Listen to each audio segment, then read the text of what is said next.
하 13장에 이렇게 가 있습니다.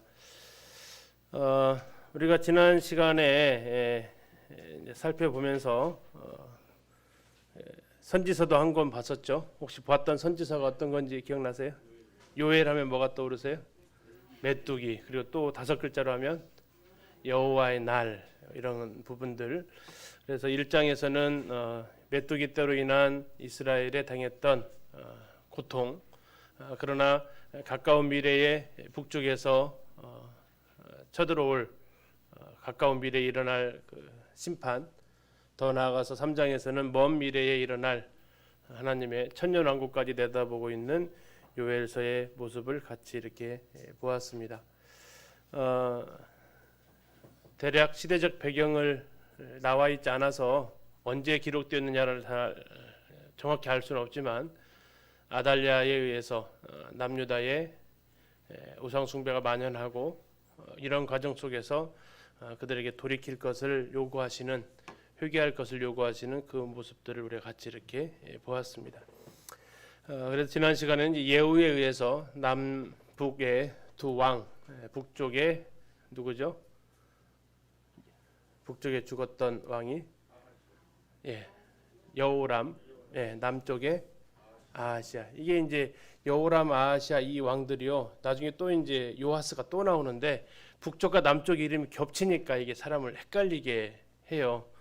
제일 많이 헷갈리는 부분이 지금 이 해당되는 부분입니다. 요아스, 히스기야, 또 여호람, 남쪽에도 있었고 북쪽에도 있었던 왕들의 이름이 우리를 약간 혼선을 끼치게 하죠. 그렇게 북쪽에 여호람이 죽고 남쪽에 아하시아가 죽으면서 두 나라는 이제 굉장한 큰 대립으로 가게 된 거죠. 그 두 나라를 왕을 죽였던 예후, 그러나 이렇게 국력이 약해지면서 오히려 이제 아람에게 나라가 빼앗기기 시작했다는 것도 같이 이렇게 보았습니다. 그래서 요르단강 동편의 두 지파 반의 땅이 아람 하사엘에게 다 빼앗기는 내용도 같이 우리가 살펴보았습니다. 자, 이제 오늘은 열왕기하 13장과 14장을 보시게 되겠고요. 그리고 이때 또 연관되어진 선지서가 총 3권 있는데 그 중에서 오늘 한 권을 같이 살펴볼 계획 가운데 있습니다. 우리 성경은 열왕기하 13장을 펴주시면 되겠습니다. 자, 예후에 의해서 아합 왕조가 정리가 되고 예후에게는 예후 가문에서 총 5명의 왕이 예후 이후에 4대가 왕이 이어질 것을 예언을 하셨죠. 자, 예후 다음에 누구죠? 여호아하스, 다음에 요아스, 여로보암 2세, 스가랴, 이렇게 되어 갑니다. 지금 등장한 사람이 예후의 아들 여호아하스가 나왔습니다. 예후 가문의 두 번째 왕이다라고 기억을 하시면 되겠습니다. 예후, 요아스 이렇게 가는데 오늘 요아스까지 갈 겁니다. 여로보암 2세까지 가겠네요. 오늘은. 자, 13장에 보면 이스라엘 왕 여호아스가 예후의 아들이었고요. 17년간 사마리아에서 통치했는데 그때 남유다에서 누가 왕이었냐면 요아스 왕이 23년째 통치하고 있을 때라고 나와 있습니다. 자, 예후가 했던 것이 바알의 우상 숭배를 다 없앴던 거였잖아요. 자, 북이스라엘에 두 가지 악한 모델이 있었는데 첫 번째로 시작되었던 것이 뭐였습니까? 여로보암의 길이었어요. 그러다가 이제 더 악해졌던 것이 아합의 길이었습니다.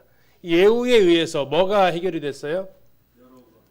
예후에 의해서 아합 가문의 바알 우상 숭배, 시돈의 공주를 아내로 맞이하면서 일어났던 바알 숭배, 그것이 이제 어느 정도 정리가 됐는데 그래도 아직까지 남아 있었던 하나가 뭐였어요? 그럼요?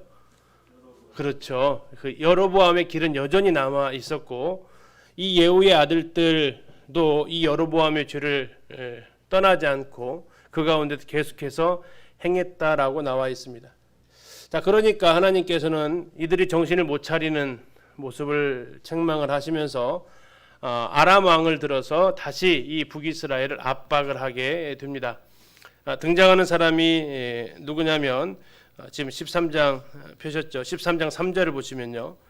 여호와께서 이스라엘에게 노하사 늘 아람 왕 하사엘의 손과 그의 아들 베나닷의 손에 넘기셨다 이렇게 나와 있습니다. 여로보암의 이 죄를 떠나지 않았던 여호와스에게 하나님께서 또 이제 징계하시는 모습이 아람을 통해서 징계하셨다라고 이야기를 하고 있습니다. 그래서 이스라엘을 계속해서 괴롭혔던 것이 바로 국경을 접하고 있었던 아람 나라였고 그 아람의 왕이 하사엘이었죠. 하사엘이 죽인 왕이 베나닷이거든요. 이 베나닷과 헷갈리시면 안 됩니다. 근데 그 아들을 낳았는데 또 베나닷이라는 이름을 지어준 겁니다. 이 부자간에 의해서 하사엘 부자간에 의해서 이스라엘은 고통을 당하게 되고 사사기를 보는 듯합니다. 그러면 고통당하면 그들이 다시 어떻게 합니까? 다시 하나님 앞에 간구하죠. 4절에 아람 왕이 이스라엘을 학대함으로 여호와스가 여호와께 간구합니다. 사사기 보는 듯합니다. 자, 그러면 이제 하나님께서 어떻게 하십니까? 용서하시면서 사사를 보내시죠. 사사기에는. 그런데 열왕기 시대에는 왕정 시대는 사사를 보내는 게 아니라 다른 방법을 택하시는데 5절을 보시면요. 여호와께서 이에 누구를 보내셨습니까? 구원자를 보내셨습니다. 구원자가 누굴까요? 구원자. 구원자면 예수님 떠올리시면 안 되고 구약의 이 상황에서 구원자가 누굴까요? 여러 가지 해석이 있습니다. 근데 이제 가장 국제 정세하고 제일 잘 맞는 해석은 아수르 왕 아단니랄이 3세입니다. 발음이 좀 잘 안 돌아가죠. 아다드리랄이라고도 하고요. 아단니랄이라고도 하고 하여튼 그런 비슷한 이름이 이해하시면 되겠습니다. 아단니랄이 3세라는 이 아수르의 왕이 있습니다. 나중에 유나서 할 때 이 이름이 또 등장을 할 겁니다. 이때 이제 아수르의 제국이 힘이 좀 세어졌을 때입니다. 아단니랄이 이전에는 약했다가 이 아단니랄이 3세에 의해서 아수르의 국력이 세어졌고, 자 아람이 한가운데 있는 나라라면 아람 밑에는 북이스라엘이 자리하고 있었고요. 아람 위에는요 아수르가 자리하고 있었습니다. 이게 아람은 북이스라엘과 아수르의 중간에 끼어 있었던 나라였어요. 자, 아람이 남하 정책을 한 겁니다. 북이스라엘을 공격을 하니까 자, 이때 이스라엘 백성이 너무 고통스러우니 하나님한테 부르짖었던 거예요. 그러니까 하나님께서 어떻게 하셨다고요? 구원자를 보내셨대요. 구원자는 어디서 왔어요? 위에서 온 겁니다. 누굴까요? 아수르의 왕들이 아람을 공격하게 된 겁니다. 자, 그러면 이스라엘을 공격하던 아람 왕 그들이 북쪽에서 아수르가 쳐들어 내려오니까 어떻게 했겠습니까? 군대를 철수를 시키는 거죠. 뭐 하기 위해서? 저 강한 나라를 막기 위해서 군대를 철수시키게 되는 겁니다. 그러면 이제 이쪽 북이스라엘 입장에서는요. 싸우기가 어때요? 한층 수월해진 거죠.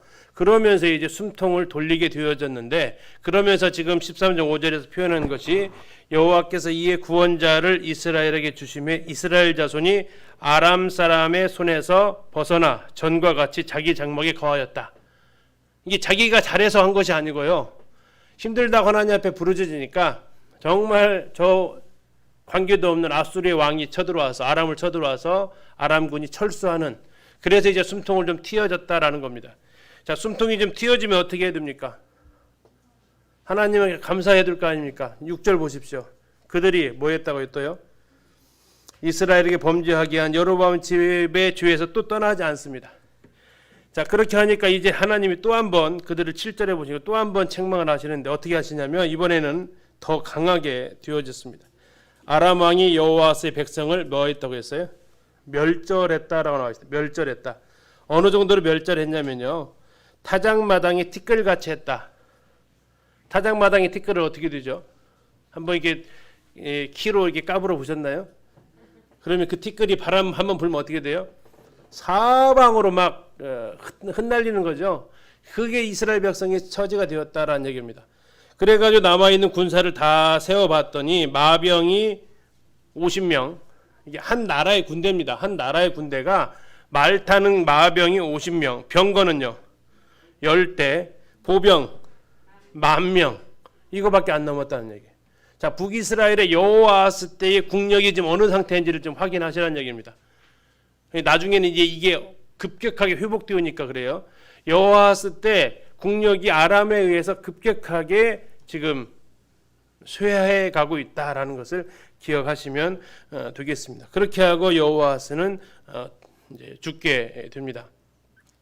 자, 예후, 여호아하스. 그다음 세 번째는요. 그렇죠. 요아스입니다. 이스라엘 왕 요아스입니다. 아직도 남쪽은 왕이 교체가 안 됐습니다. 남쪽도 요아스입니다. 그러니까 같은 이름이 지금 북쪽에도 요아스고요, 남쪽에도 이름이 요아스예요.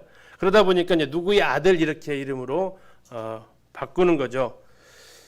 자, 거기 보니까 여호아하스의 아들 요아스 이렇게 나와 있습니다. 여호아하스의 아들 요아스가 16년간 사마리아에서 이스라엘을 통치했다고 나오고, 그때 요아스는 남쪽에서 37년째 통치를 하고 있었다라는 얘기죠. 자, 그도 역시 문제는 뭐냐? 여로보암의 죄에서 역시 떠나지 않습니다. 그런데 이 13장에는 안 나오는데 14장에 가서 나중에 보겠지만, 14장에서 이 요아스하고 남쪽의 요아스가 여호야다에 의해서 왕이 되었던 사람입니다. 그리고 이제 여호야다에 의해서 살아있을 때는 잘 다스리다가 어떻게 됐어요? 예, 나중에 이제 아람과 전쟁을 하면서 그가 부상을 당하게 되고, 나중에 그는 결국 신하들에 의해서 죽임을 당하게 됩니다. 그리고 뒤이어서 나타나는 왕이 요아스의 아들 아마샤가 나오게 돼요. 자, 이제 이름이 자꾸 나오니까 이제 자꾸 헷갈리시죠? 그래서 북이스라엘의 아마샤, 북이스라엘의 요아스, 남유다의 아마샤가 싸움을 하게 됩니다. 14장에서. 자, 그 장면은 14장 가서 좀 더 설명을 해드리는데, 자, 아까 이 요아스의 아버지 여호아하스였죠. 여호아하스 때 국력이 어땠다고요? 형편없었어요. 보병이 10,000명인데 뭔 국력입니까 이게? 자, 그런데 이 요아스 때에, 이스라엘 왕 요아스 때에 국력이 굉장히 강해지게 됩니다. 남유다에 용병을 보낼 정도의 국력을 가지고 있고요, 나중에 남유다랑 붙어가지고 대승을 거두는 국력을 가지는, 그래서 이 국력의 입장에서는 북이스라엘의 이 요아스 왕은 굉장히 큰 업적을 가지게 된 왕이 됩니다. 자, 그 이유 중에 가장 큰 이유가 뭐냐면, 북쪽에 자기를 늘 괴롭혔던 아람이 힘을 못 쓰고 있어요. 왜요? 저 아수르 때문에. 그러면서 국력을 키울 수 있는 시간을 벌게 되는 겁니다. 자, 아무튼 그렇게 해서 결국 이제 이스라엘의 왕 요아스가 세 번째 예후 집안의 왕이 되었고요. 자, 이 요아스가 승리하게 된, 국력을 키우게 된 가장 근본적인 이유가 뭐냐? 바로 그때까지 살아계셨던 누구요? 예, 엘리사였다는 겁니다. 자, 이 엘리사가 그때까지 살아있는데, 이 엘리사가 이스라엘 왕 요아스 때 죽게 됩니다. 병에 걸려서 죽게 되었을 때, 엘리사가 이제 죽을 병에 걸렸다는 소식을 들으니까 북이스라엘 왕이었던 요아스가 병문안을 가게 됩니다. 그리고 이제 살 가망이 없는 것처럼 보였나 보죠. 눈물을 흘리면서 애통하게 합니다. 그러면서 이 엘리사를 가리켜서 뭐라고 부릅니까? 14절 한번 보겠습니다. 14절, 13장 14절. 엘리사가 죽을 병이 들매 이스라엘 왕 요아스가 그에게로 내려와 자기 얼굴에 눈물을 흘리며 이르되, 내 아버지여 내 아버지여 이스라엘의 병거와 마병이여. 자, 이 이야기를 지금 누구한테 했다고요? 엘리사한테 했습니다. 근데 엘리사는 한때 이 이야기를 다른 사람한테 했었던 적이 있었어요. 누굽니까? 엘리야한테 이 이야기를 했었거든요. 자기가 했던 말을 지금 자기가 듣고 있는 거죠, 엘리사 입장에서는. 자, 그런데 요아스가 왜 엘리사를 향해서 이스라엘의 병거와 마병이요 이렇게 얘기했을까요? 이 이스라엘의 국력 회복에 아마 엘리사가 굉장히 큰 공헌을 하지 않았나 싶고, 전에 우리가 이제 기억을 합니다. 뭐 아람에서 군대가 쳐들어왔을 때 전부 소경되게 해가지고 사마리아까지 이렇게 이끌고 갔던 뭐 일들, 아람이 막 공격만 하려면 정확 막 흔히 말하는 다 내부 첩자가 있는 것처럼 다 알아가지고 했던 것들. 그래서 이 엘리사가 사라지게 되면 의지할 곳이 없는 이 요아스가 정말 애통해하는 거죠. 그 애통해하는 요아스에게 이 엘리사가 죽기 전에 선물을 남기고 죽습니다. 그 선물은 무슨 선물입니까? 예언을 하는 거죠. 두 가지의 예언을 하게 됩니다. 왕이시여, 동쪽 창을 여십시오. 동쪽 창을 쫙 엽니다. 자, 그리고 활을 잡고 화살을 쏘십시오. 그래서 이제 그대로 따라합니다. 그래서 이 활을 잡고 동쪽 창을 향해서 화살을 쏘는데 그 의미는 무엇일까요? 17절입니다. 이르되 동쪽 창을 여소서 하여 곧 열매 엘리사가 이르되 쏘소서 하는지라 곧 쏘매 엘리사가 이르되 이는 여호와를 위한 구원의 화살 곧 아람에 대한 구원의 화살이니 왕이 아람 사람을 멸절하도록 어디에서요? 아벡에서 치리이다. 자, 우리가 전에 한번 얘기했습니다. 아합과 이 아벡이라는 장소가 사사기에 나오는 아벡이 아니고요. 이스라엘 평야 그쪽에 있는 아벡이 아니고 갈릴리 호수 동쪽에 있는 아벡이라고 말씀을 드렸습니다. 자, 그러니까 이 요단강 동쪽으로 오는 아람 군대를 향해서 나가서 싸우면 누가 승리한다고요? 요아스 왕이 승리할 거다라는 거예요. 그래서 동쪽 땅을 구원하게 될 것이다 해서 동쪽 창문을 열으라고 한 거죠. 그게 하나의 사인이었고, 야, 이번에는 요아스한테 얘기합니다. 화살을 집으십시오. 화살을 집습니다. 자, 땅을 치십시오. 근데 뭐는 안 알려줬어요? 몇 번 치라고는 안 알려줬어요. 자, 예, 아마 그러니까 이제 치라고 하니까 한국 사람들 3, 4번 치듯이 이 사람도 쳤는데 몇 번을 쳐요? 3번을 치는 거예요. 3번 땅, 땅, 땅 칩니다. 그랬더니 엘리사가 그냥 잠깐 또 책망을 하죠. 왕이시여, 왜 3번밖에 안 칩니까? 대여섯 번 쳤으면 대여섯 번 이겼을 텐데 3번 치니까 몇 번밖에 못 이긴다고요? 3번밖에 이기지 못합니다.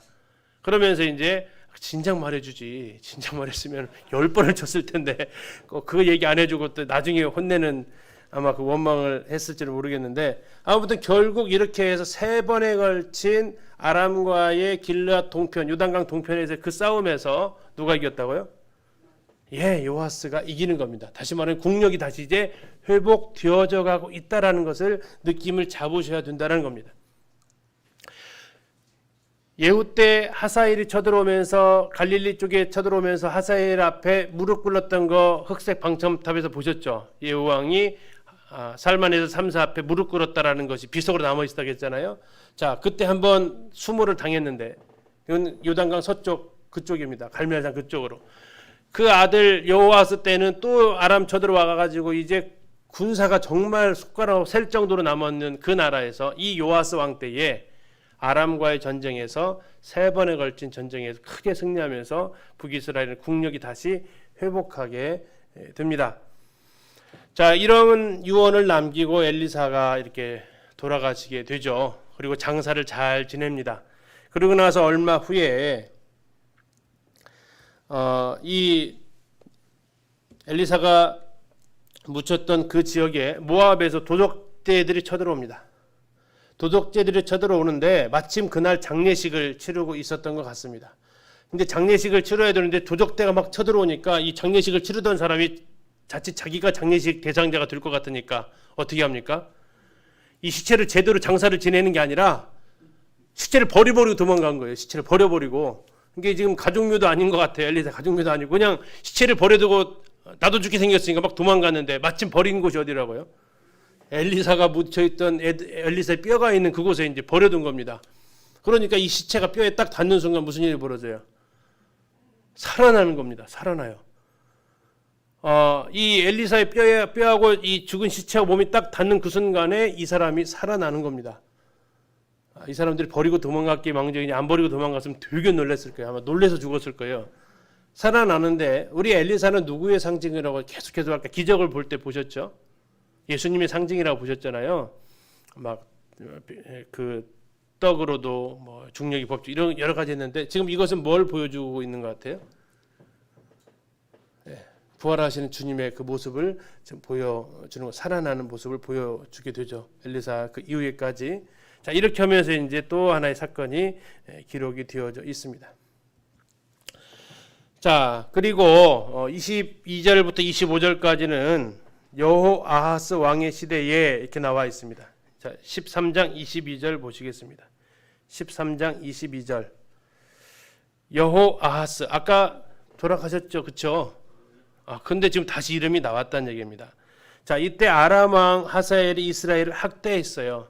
어느 정도 학대했는지 아까 보셨습니다.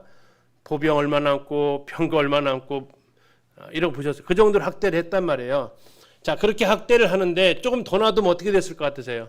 조금 더 놔두면 이제 씨가 마를 정도로 된 거죠. 그때 하나님께서 어떠한 생각을 하시는지 나와 있습니다. 23절입니다.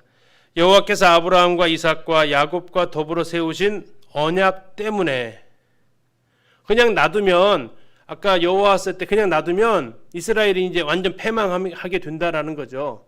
근데 하나님께서 그 패망하는 순간에 패망하는 걸 원하지 않으시고 뭘 기억해 내셨다고요? 아브라함과 이삭과 야곱한테 했던 그 언약을 기억을 해내시는 겁니다. 그래서 이스라엘에게 은혜를 베풀었다고 말씀을 하시고 그들을 불쌍히 여기셔서 돌보셨다고 이야기를 하고 있습니다. 멸하기를 즐기하지 아니하시고 쫓아내지 아니하셨다. 이렇게 이야기를 하고 있죠. 자, 그래가지고 그렇게 남아 있었는데, 자, 이 열왕기하 8장에서 여호람 왕 때, 유다의 여호람 왕 때는, 여호람이 누굽니까? 아달랴의 남편이죠. 여호사밧의 아들입니다. 그때 정말 자기가 왕 되려고 자기 동생들 다 죽이고요. 북쪽하고 이렇게 손 맞으면서 이렇게 했단 말이에요. 그때 하나님께서 남유다를 한번 손을 대려고 했는데 그때는 손을 안 댔어요. 누구 때문에요? 다윗 때문에. 그래서 열왕기하 8장 19절에서는 다윗을 위해서 유다를 남겨두셨다고 했어요. 근데 이제 북쪽 이스라엘은요, 다윗을 봐서는 남겨둘 수 없잖아요. 그렇죠? 다윗 집합 아니니까. 근데 그런 북쪽은 하나님 고민하시는 느낌 안 드세요? 얘네들은 무슨 핑계를 대고 살려줄까 하는 핑계 생각? 남쪽에 있는 유다는 다윗을 생각하면서 그래 다윗 생각하면서 한번 봐주자 했는데 북쪽은 다윗과 연결시키려니까 연결이 안 돼. 그러니까 하나님은 시간을 더 거슬러 올라가시는 거예요. 어디까지요? 예, 아브라함 때까지 거슬러 올라가셔가지고 무슨 빌미를 찾으셨어요?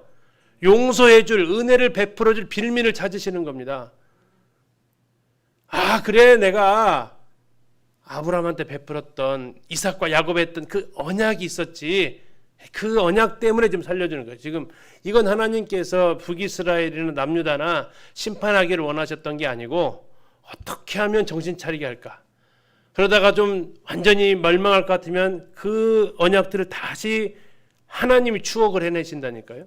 하나님이 기억을 해내가지고 한번 용서를 해주세요. 나중에 이 뒤에서 또 한 번 나와요. 하나님도 3번을 좋아하시는데 한 번은 다윗 때문에요. 한 번은 아브라함과 이삭과 야곱 때문에. 또 한 번 뒤에 또 나와요.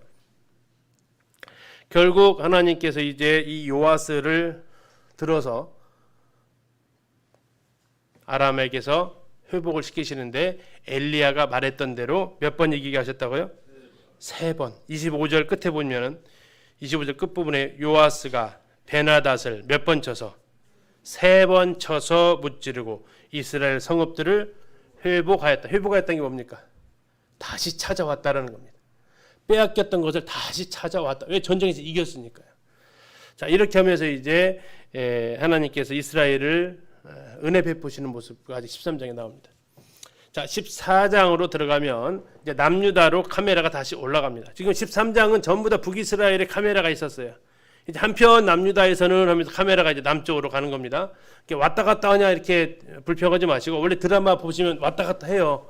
그래야 더 재밌잖아요. 그것만 계속 찍으면 재미없어요. 그래서 하나님이 우리에게 입체적으로 지금 이 상황을 보여주신다라고 생각하시면 돼요. 14장에 보니까 이스라엘 왕 여호아스의 아들 요아스, 방금 아람 베나닷과 3번 싸워서 이겼던 그 요아스입니다. 제2년에 유다의 왕 요아스의 아들 아마샤가 왕이 되니, 막 요아스가 계속 나오니까 막 헷갈리는데, 하여튼 중요한 것은 북이스라엘에서 요아스가 다스릴 때 남유다에서 누가 왕이 됐다고요? 아마샤가 왕이 되었다라는 겁니다. 아버지가 비극적인 죽음을 맞이했죠. 아람과의 전쟁에서 부상을 당했고 그 일 이후에 신하들에 의해서 죽임을 당하게 된 요아스였습니다. 이제 그 뒤를 이어서 아마샤가 왕이 되는데 25살의 왕이 되어서 29년간 유다를 다스리게 됩니다.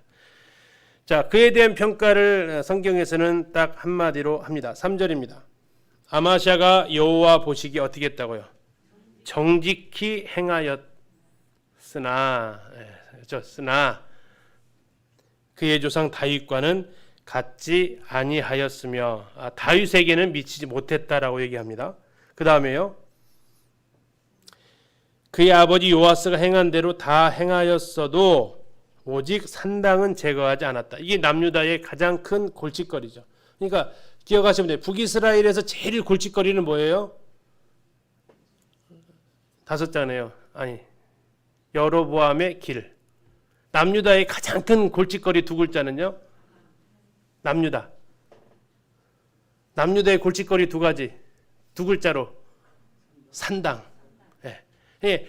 기억하셔요. 북이스라엘은 큰 게 두 가지였는데 예후에 의해서 아합의 집이 해결이 된 이후에 그들은 계속해서 여로보암의 일대 왕이었던 여로보암부터 시작되어진 여로보암의 길이 계속해서 하나님의 책망의 사유가 되었다면, 남유다는 왕들에 대해서 언급을 할 때 이 단어를 지속적으로 쓴다는 겁니다.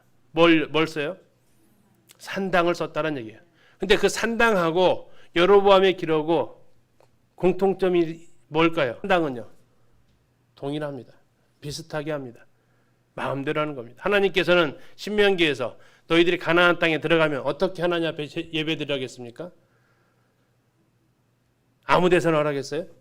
아니죠. 내가 지시할 그 땅에 가서 예배하라고 그랬어요. 거기가 어디였습니까? 예루살렘이었죠. 자, 남유다에는 성전이 있었잖아요. 예루살렘 성전이 있었음에도 불구하고 이들은 이제 뭐 한 겁니까? 산당을 지었다라는 얘기입니다. 솔로몬 같은 경우에는 바로 기드론 골짜기 건너편에다가 산당을 지어놨으니까요. 예루살렘에 있음에도 불구하고 북쪽에서는요, 예루살렘에 못 가니까, 아니 백성들이 예루살렘에 못 가게 하려고 만들어 놓은 게 여로보암의 길이었어요. 그렇죠? 남쪽에는요, 예루살렘에 있으면, 성전이 있으면서도 불구하고 뭐 했어요? 산당을 지어서 안 올라갔어요. 포인트는 양쪽이 비슷하다고요. 북쪽에 여로보암의 길이라면 남쪽은요, 산당이요. 근데 여기서도 지금 아마시아에 대해서도 얘기하면서 산당은 제거하지 않았다. 그래서 백성이 어디에서 제사했다고요? 여기도 제사하면 안 되잖아요. 산당에서. 성전에 가서 제사해야죠. 근데 성전에 가서 제사하려니까 멀죠. 번거롭잖아요. 가까운 곳에 있으니까. 자기 마음대로 비슷하게 번제단 해놓고요. 제전에 보여드렸습니다. 아라드에 가니까 지성소까지 있어요. 홀리 오브 홀리스가 있어요. 번제단도 갖춰놨어요. 비슷하게 자기 마음하는 대로 했어요. 글자가 다르지만 그러나 그들이 추구했던 모습은 동일한 모습을 보고 있다는 겁니다. 그래서 남유다의 왕들에 대해서 계속해서 끊임없이 지적하고 있는 것은 산당을 없앴느냐 없애지 않았느냐, 이걸 계속해서 지적을 한다는 거죠. 나중에 보면 이 산당을 없앤 왕이 나와요. 그러면 그것을 아주 그냥 대문짝만한 기사처럼 씁니다. 산당을 제거했다고. 자, 그때 가서 한번 보고요. 자, 그렇게 하고 이제 이 아버지를 죽인 왕을 시해한 이 사건은 책임을 해결을 해야 되지 않겠습니까? 어떻게 해결해야 될까요? 그냥 무마시켜야 될까요? 통합으로? 아니죠. 책임을 물어야겠죠. 그렇지 않으면 이 일은 반복될 거니까. 그래서 왕을 시했던 그 신하들을 죽입니다. 그러나 그래도 하나님 앞에 정직 행했다고 했던 모습처럼 그의 자녀들은 죽이지 않습니다. 왜 안 죽였을까요? 6절에 보니까 모세의 율법책에 기록된 대로 했다라고 얘기하고 있습니다. 14장 6절에 왕을 죽인 자의 자녀들은 죽이지 아니하였으니 이는 모세의 율법책에 기록된 대로 함이라. 아버지의 죄로 인해서 자녀 죽이지 말아라고 율법에 기록되어 있으니까 아마시아가 어떻게 했다고요? 죽이지 말아라고 했다는 거예요. 마음 같아서는 그냥 왕 우리나라 같았으면 어땠을 것 같으세요? 3족을 멸한다고 하잖아요. 위아래로 3족을 멸하는데 이 아마시아는 하나님의 말씀대로 처벌을 했다라는 겁니다. 이것이 긍정적인 모습이죠. 그리고 이 아마시아가 다시 이제 에돔과 싸움을 하는데 그 에돔을 다시 한번 기억을 하셔야 됩니다. 여호사밧 때 에돔은 유다의 무슨 나라였어요? 속국이었어요. 조공을 바치는 나라였어요. 그런데 나중에 배반을 하죠. 그런데 이제 다시 아마샤가 그 에돔을 쳐가지고 1만 명을 죽이고 셀라, 우리가 지난번에 보셨습니다. 페트라, 그 땅을 취하고 그 땅의 이름을 욕드엘이라고 합니다. 자, 역대하를 가서 나중에 자세히 볼 텐데요. 간단하게 말씀드리면 이 에돔을 치러 가는데 군사력이 부족해요. 그러니까 북이스라엘의 요아스한테 군인 좀 꿔줘 그래요. 군인을 몇 명을 꿔달라고 하냐면 10만 명을 빌려달래요. 와, 그러면 지금 북이스라엘 군대가 얼만큼 늘어나는가 생각하셔야 돼요. 아까 보병 몇 명 있었어요? 10,000명 있는데 10만 명을 꿔줄 정도예요. 엄청 늘어난 거죠. 자, 그렇게 해서 이제 했는데 하나님께서 기도하니까 하나님께 돌려보내라는 거예요. 네가 나를 의지하면 이기는 거지 이스라엘의 그 용병 의지하지 말라는 거예요. 하나님 돈 다 줬는데요. 그래도 보내라는 거예요. 어떻게 합니까 아마샤가? 예, 아까 보니까 신명기 말씀대로 하잖아요. 보내요.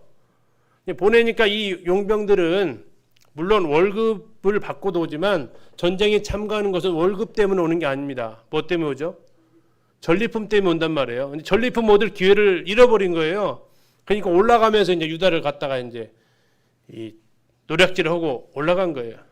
자, 그리고 나서 이 아마시아가 에돔을 치고 1만 명 죽이고 정복하고 올라오는데 이제 싸워보니까 어때요? 싸울만 한 거죠. 싸울만 해요. 이길만 해요. 그러니까 이제 여기에 대해서 이제 아마 책임을 묻지 않았나 싶은데 그대로 싸웠으면 괜찮았을 텐데 이 참 어리석은 왕이 에돔에 갔더니 참 멋있는 우상들이 있었는가 봐요. 우상을 어떻게 해요? 우상을 가지고 오는 거예요. 우상을 수입을 해와요. 그리고 수입만 해오는 게 아니고 그 앞에다가 경비하고 분양해요.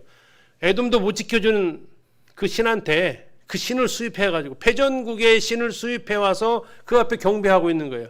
그걸 보니까 하나님 어떠셨겠어요? 키도 안 차죠. 정말 꾸짖고 이렇게 하십니다. 결국 그 싸움에서 이제 어떻게 됩니까? 아마샤하고 북쪽의 요아스랑 한판을 붙게 됩니다. 자, 이게 붙으려 하니까 이 요아스가 어떻게 했어요? 얼마 전에 우리한테 군대 꼬간 놈이 지금 뭘 얼만큼 싸워서 이겼다고 지금 기도 안 차는 거죠. 한국말로 하면은 뭐라고 그래 그런 건 상황을요? 하룻강아지? 범 무서운 줄 모른다. 근데 이제 범은 호랑이잖아요. 이스라엘은 호랑이가 없어요. 그래가지고 그들은 다른 말로 표현을 합니다. 14장 9절 보세요.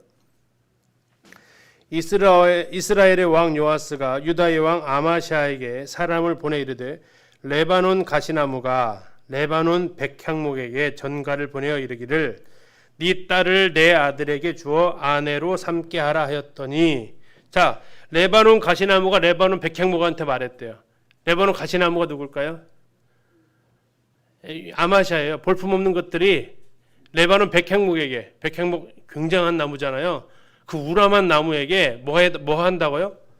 네 딸을 달래요. 자, 딸을 달라는 것은 볼모 잡겠다는 얘기입니다. 지금 이 가시나무가 백향목한테 이렇게 지금 시비를 걸었다는 얘기예요. 그랬더니 이제 어떻게 한다고요? 레바논 들짐승이 지나가다가 그 가시나무를 짓밟아 버렸다. 아, 이게 지금 한국식으로 속담으로 바꿔 뭐라고요? 하룻강아지 범 무서운 줄 모른다. 이 속담인데 이게 지금 이스라엘식으로 표현하면 이렇습니다. 자, 그렇게 하면서 좋은 말을 할 때 가라.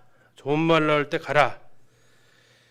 10절, 14장 10절. 네가 에돔을 쳐서 파하였으므로 마음이 교만하였으니 스스로 영광을 삼아 왕궁에나 네 집으로 돌아가라. 어찌하여 화를 자취하여 너와 유다가 함께 망하고자 하느냐.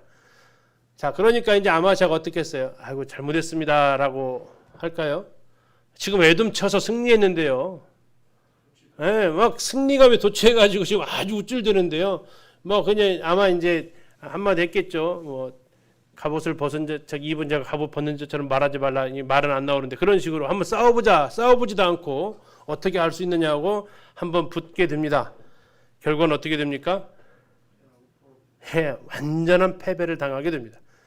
자, 지금 이 국제정세 어두웠는지 모르겠지만 아마샤는 에돔은 한 번 이겼잖아요.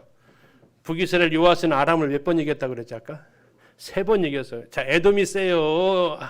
아람이 세요. 아람이 훨씬 센데 훨씬 센 아람을 3번 이긴 나라하고 에돔 한 번 물질을 나오고 붙으니까 뭐 이건 게임이 안 되죠. 그래가지고 이제 베세메스까지 막 쳐들어 오게 되고 거기서 이기니까 이번에는 이제 예루살렘 성벽을 포위하고 성벽을 허물어 버립니다. 예루살렘 그 성벽을 180m를 허물어 버리고 성벽을 허물었다는 얘기는 뭡니까? 이제 거기를 무단으로 성문으로 들어가야 되는데 성문 들어갈 필요도 없이 이제 무단 침입이 가능해졌고 그곳에 가서 금과 은과 사람들을 포로로 다 잡아가게 됩니다. 참 슬픈 거죠. 같은 민족 아닙니까? 하나님 보시기에는 참 형제간끼리 싸우는 거죠.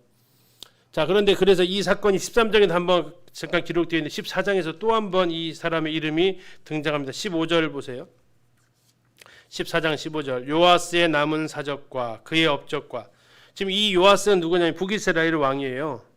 근데 남쪽 이야기하다가 갑자기 북이스라엘 왕 이름을 한번 언급을 또 해요. 무엇 때문에냐면 이 아마샤 때문에. 아까 13장에서 이 요아스에 대해서 한번 또 기록을 했거든요. 자, 그렇게 어쨌든 이 요아스의 이름은 한 번 더 기록이 되면서 이제 기억하십시오. 이스라엘의 요아스, 남쪽에 아마샤가 싸웠던 그 전쟁에서 아마샤는 패배하게 됩니다. 그리고 패배로 끝난 게 아니라 이 포로로 잡아가요. 왕이 포로로 잡아가는 것은 나라가 이제 거의 이제 망하는 길이 된 거죠. 이 포로로 잡아서 갔다가 풀어주게 되고 이 가운데에서 예루살렘에서는 이제 왕에 대한 반역이 일어나고 이 아마샤는 라기스로 도망가게 되고 거기에서 신하들에게 죽임을 당하게 됩니다. 그러니까 아버지도 지금 뭐 한 거예요? 신하들한테 죽었고 자기도 또 피살되고 참 부자간이 참 슬픈 역사를 마무리하게 되죠. 그러면서 이제 왕으로 등장하는 게 누구냐면 우시야가 왕으로 등장합니다. 거기에서는 뭐라고 하냐면 아사랴라고 나와있습니다. 아사랴 17절 보시면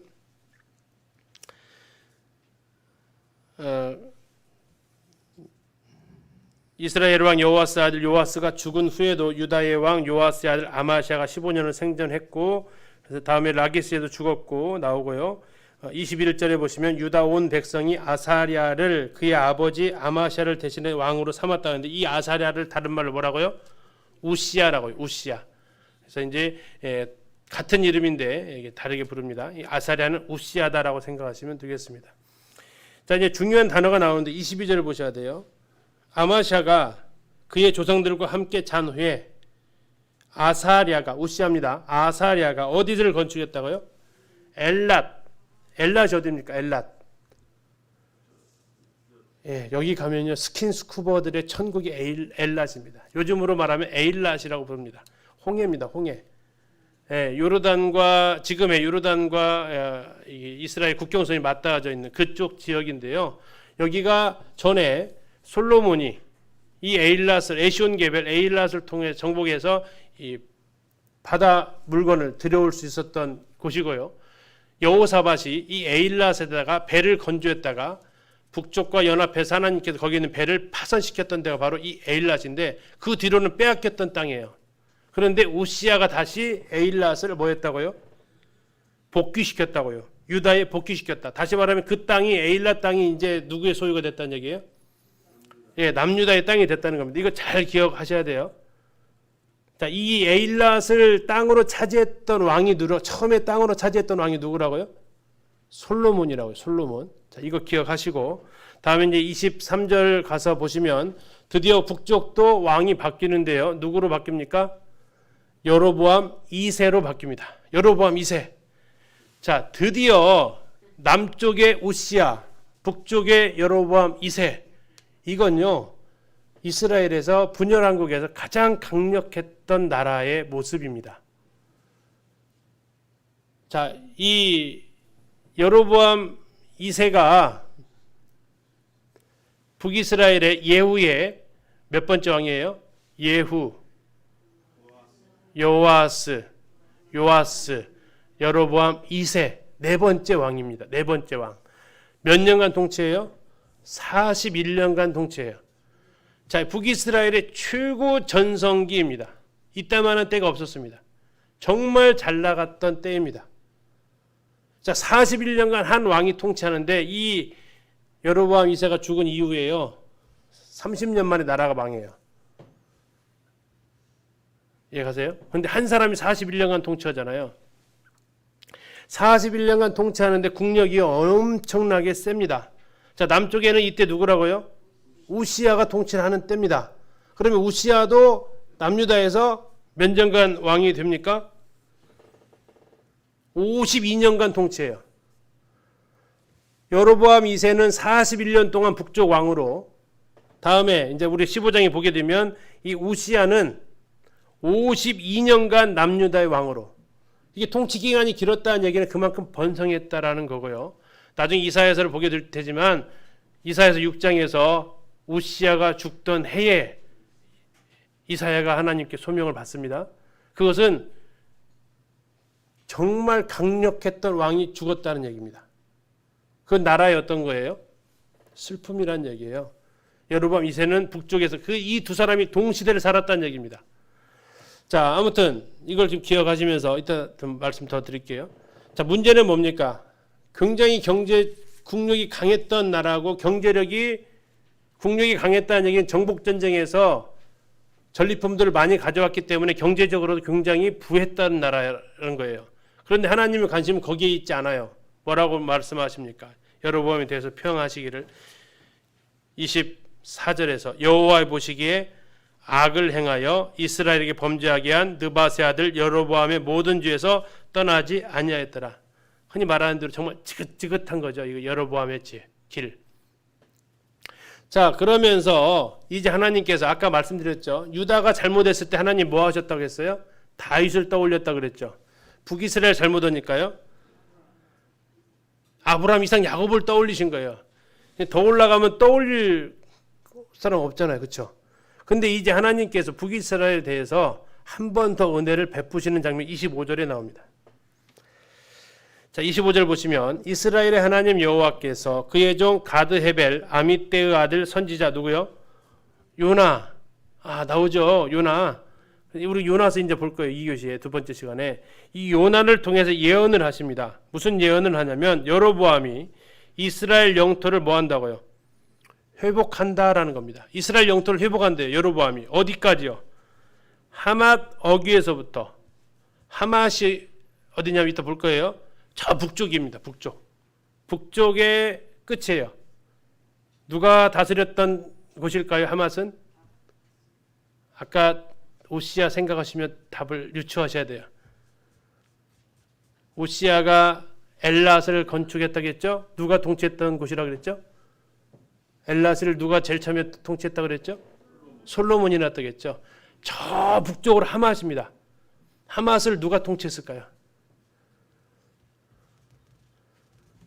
답이 바로 나와야 되는데. 엘랏을 누가 통치했다고요? 하맛을 누가 통치했을까요? 솔로몬이요. 남쪽으로 에일라까지, 북쪽으로 하맛까지가 솔로몬의 영토입니다. 지도를 한번 보여드릴게요. 이해가세요? 근데 지금 남쪽은 누구를 통해서 회복시켰죠? 우시아를 통해서. 북쪽은 누구를 통해서 회복시키세요? 여로보암 2세를 통해서. 이 두 사람이 동시대를 살았다고요. 통일만 되어졌다면 이 시대는 다시 말하면 누가 다스리는 제국과 사이즈가 같아졌다고요?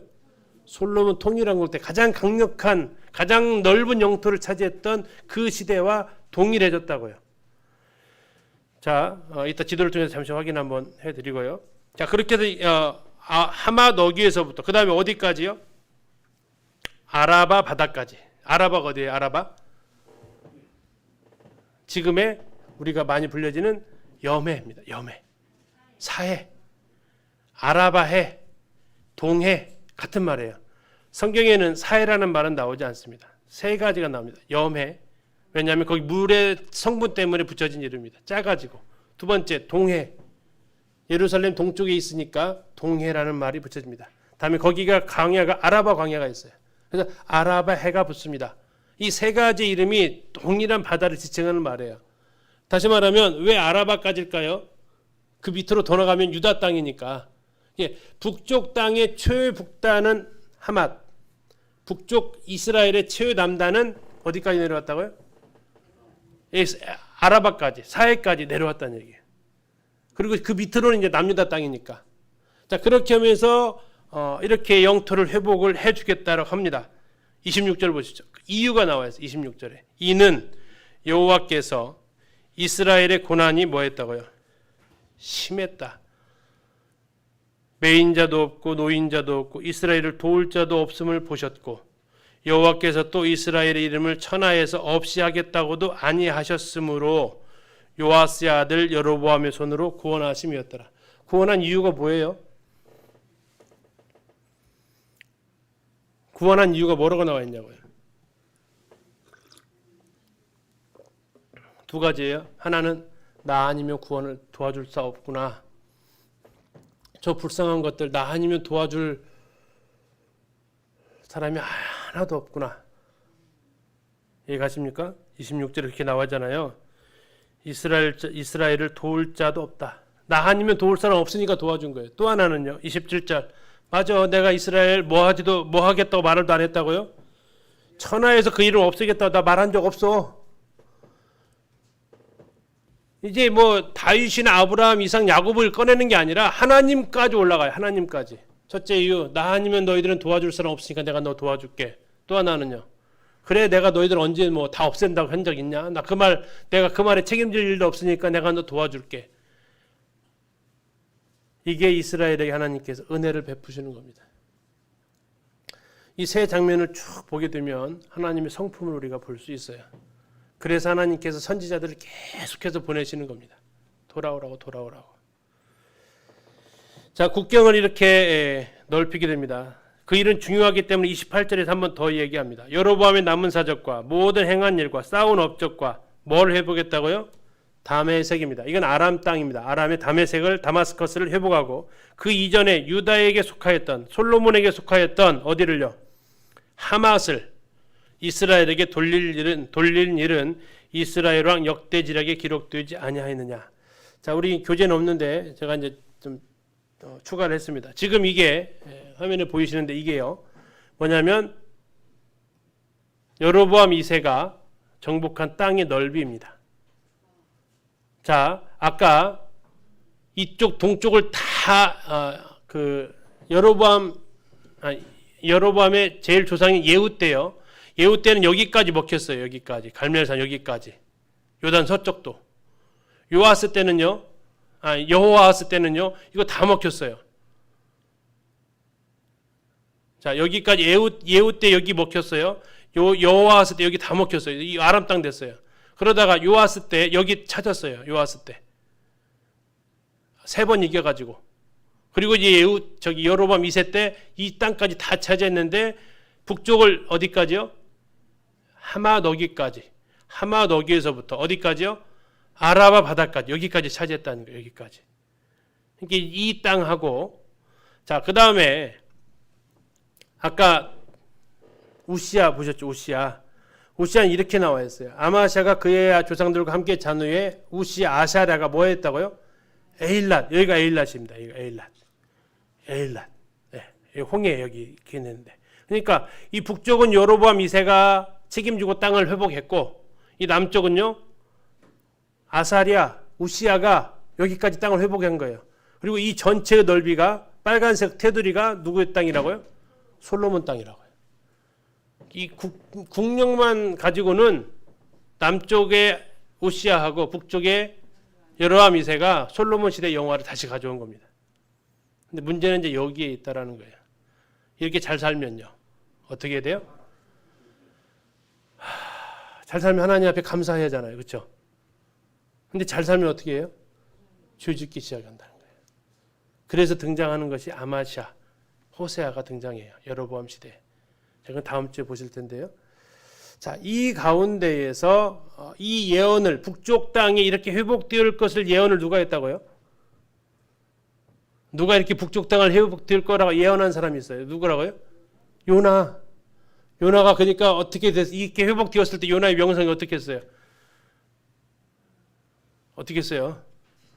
대단했겠죠. 아니 이렇게 다 예언하고 하나님께서 회복시켜주기는 실제로 딱 이루어지니까 어떻게 했어요? 이 명성이 이 선지자의 명성은 무엇으로 결정납니까? 말한 대로 되냐 이거잖아요. 말한 대로 되냐. 근데 요나 어떻게 됐어요? 말한 대로 됐단 말이에요. 말한 대로 됐어요. 잘 나갔던 사람이라는 얘기예요. 근데 우리가 요나서 보겠지만 이 이스라엘에서 잘 나갔던 사람 하나님 갑자기 어디로 퍼요? 또 저울로 좀 가라고 하는 거죠. 저울로 가라고 하는 거죠. 그 상황을 좀 기억을 좀 하시고요. 자, 여로보암의 이름이 워낙 유명해가지고요.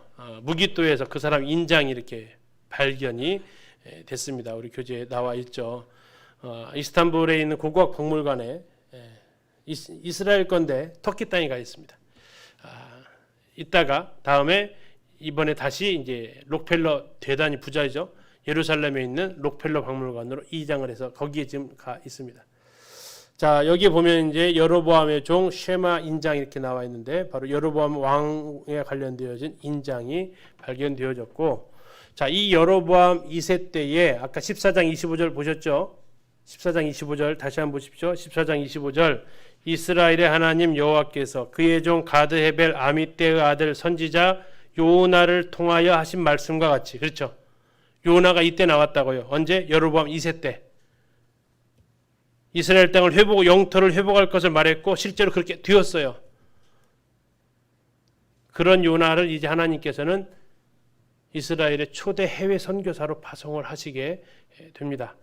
이 배경 가운데서 이제 드러나는 선지자가 바로 해외 요나가 있고, 두 선지자가 이때 등장하는데 한 사람은 아모스 선지자고 또 한 사람은 호세아 선지자가 등장을 하게 되어서 우리가 가지고 있는 성경책에 아모스서, 호세아서가 있다는 얘기입니다. 나라가 굉장히 잘 나갈 때라고요. 굉장히 잘 나갈 때. 그러나 상황은요, 경적 상황, 도덕적 상황은 아주 안 좋아진 그 상황이 이제 이 아모스와 호세아서에서 등장하는데, 아모스에서는 무슨 상황이 안 좋아졌다는 걸 보여주냐면요, 도덕적 타락을 했다라고 보여줍니다. 호세아서는요, 무슨 타락이에요? 영적인 타락이다라. 혹시 사사기 기억하십니까? 사사기 16장까지가 삼손 이야기 마치고 17장부터 21장까지 등장하는데 거기에 에피소드가 두 가지 에피소드가 등장합니다. 혹시 기억하십니까? 첫 번째는 뭡니까? 미가 신상 사건입니다. 미가 신상 사건. 무슨 타락이라고 그랬죠? 미가 신상 사건 무슨 타락이라고 했죠? 영적인 타락이었다라고 했습니다. 영적인 타락. 다음에 미가 신상 사건 이어서 나오는 사건이 또 하나 무슨 사건이 있었습니까? 예, 레위인첩, 기브아 첩 사건이 있었습니다. 기브아에서 있었던 레위첩 사건. 그건 무슨 타락이라고 그랬습니까? 도덕적 타락이라고 했습니다. 도덕적인 타락. 예, 사사기를 통해서 하나님께서 보여주신 거예요. 하나님을 떠나면 무슨 일이 벌어진다. 두 가지로 나타나는데, 하나는 그들이 영적으로 타락한다. 또 하나는요, 영적으로 타락하면 당연히 나타나는 것은 도덕적 타락으로 등장한다는 얘기입니다. 북이스라엘의 여로보암 2세 때에 잘 살았습니다. 그런데 그들에게 있어서 잘 사는 것은 오히려 감사의 조건이 아니고 오히려 그들은 죄를 짓는 이유가 되어버려서 죄를 짓는데, 첫 번째는 누구한테 죄를 져요? 하나님한테 죄를 짓게 됩니다. 그게 호세아서를 통해서 고발하는 겁니다. 영적 타락을 고발합니다. 하나님 앞에 함부로 하는 사람은 누구한테도 함부로 한다고요? 사람에게도 함부로 한다고요.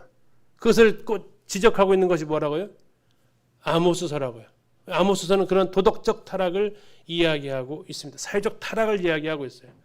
하나님께서는 북이스라엘의 이 마지막 두 선지자를 통해서 가장 잘 나가던 시절입니다. 여로보암 2세. 아까 보셨던 대로 그 시대에 그런 하나님을 떠났던 그들에게 하나님은 징계하시는 거죠. 뭐라고요? 하나님을 떠나서 음란하게 행했다. 고멜을 통해서 그 죄를 지적하시죠. 아모스를 통해서는요, 온갖 도덕적인 사회적인 병폐가 난무했다. 이것입니다. 이건 사사기에서 나왔던 그 장면을, 부록으로 나왔던 17장, 21장의 장면을 이제 더 심화되어져서 아모스서, 호세아 두 선지자를 통해서 고발하고 있는 겁니다. 이 두 가지를 이제 같이 살펴볼 거고요. 지금 이제 종이, 큰 종이 하나 나눠 드렸죠. 잠깐 한번 좀 보시면요, 보는 방법을 좀 말씀드려야 될 것 같아서.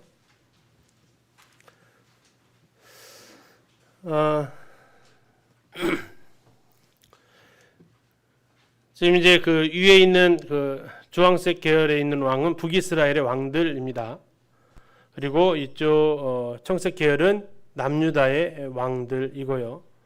북이스라엘의 왕들은 막 암살이 많아가지고 이렇게 막 이름만 쓰여 있는 왕들도 꽤 있습니다. 그 보시고, 남유다의 왕들은 그냥 쭉 한 명당 하나씩 쭉 다 써놔서 기록되어져 있습니다. 그리고 이 북이스라엘 위에 있었던 이 내용들은 지금 북이스라엘 그 왕들에 대한 설명을 간단하게 좀 써놨는데요. 읽어보시고 이게 무슨 말이야 하시면 다시 영상을 돌아가서 보시면 아실 수 있고요. 이 단어만 듣고도 무슨 사건인지 떠올릴 수 있으면 성경 공부 잘 하신 겁니다. 다음에 그 밑으로 보시면 남유다 왕들의 그 밑으로 보시면 이제 그 왕들에 대한 설명을 또 이렇게 적어놨습니다. 키워드 중심으로 되어져 있고, 다음에 이 두 나라를 괴롭혔던 왕들이 있죠. 나라 애굽은 이제 출애굽 이후에는 거의 힘을 못 쓰니까 북쪽에 있는 나라들 아람과 아수르입니다.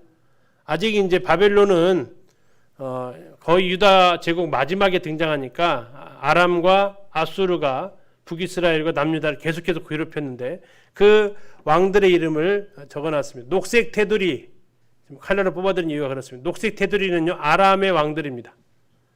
다음에 핑크색 테두리는요, 핑크색 테두리는 아수르의 왕들입니다. 그들과 연관되어졌다라, 그때 누구와 왕이 있는지를 좀 보시면 되겠고요. 그 다음에 이제 여기 이름 써놓은 선지자들이 있습니다. 여기 왕 밑에 이름 써놓은 선지자들이 있죠. 이때 활동했다라는 겁니다. 여로보암에게 나타난 아이야 선지자 있었죠. 옷 찢어가지고 10개 줬던 선지자.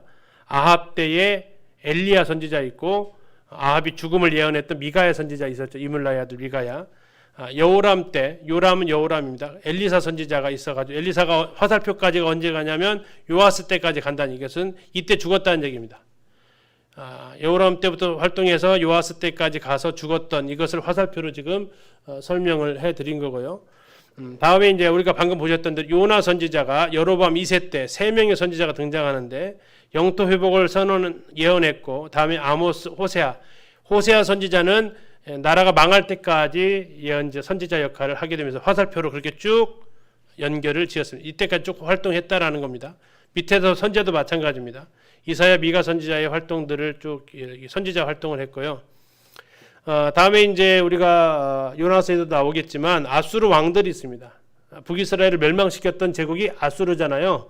그 아수르 왕들의 이름을 했는데 좀 더 많이 기록을 했고요. 연도를 좀 수정을 좀 했습니다. 그래서 이걸로 보시면은 되겠고, 그 무슨 이스라엘과 어떤 관계가 있는지는 옆에다가 써놨고요. 자, 지금 이게 2번을 보시면 우리가 이제 보게 될 요나서의 배경이 있죠. 요나서. 그때 아수르의 왕이 누구라고요? 아슈르단 3세. 그래서 이때가 바로 요나가 니느웨에 가서 선교사 일을 했던 그 시대다, 이렇게 기억하시면 되고, 나중에 이 왕들은 성경에 등장하는 왕들이 이렇게 번호 써져 있는 거 있죠. 그 왕들은 성경에 등장하고 그런 일들을 했다라고 이렇게 되어져 있습니다. 그래서 이 왕들의 이름하고 선지자 같이 이렇게 맞물려서 보시면 좀 도움이 되지 않을까 해서 만들었는데요. 종이 한 장이지만 시간은 엄청 들어갔습니다. 그래서 반으로 접으시면 우리 핸드북에 들어갈 사이즈가 되겠습니다. 여기 보시고요. 다음 시간에 요나서 들어가서 같이 보겠습니다. 10분에 시작하겠습니다.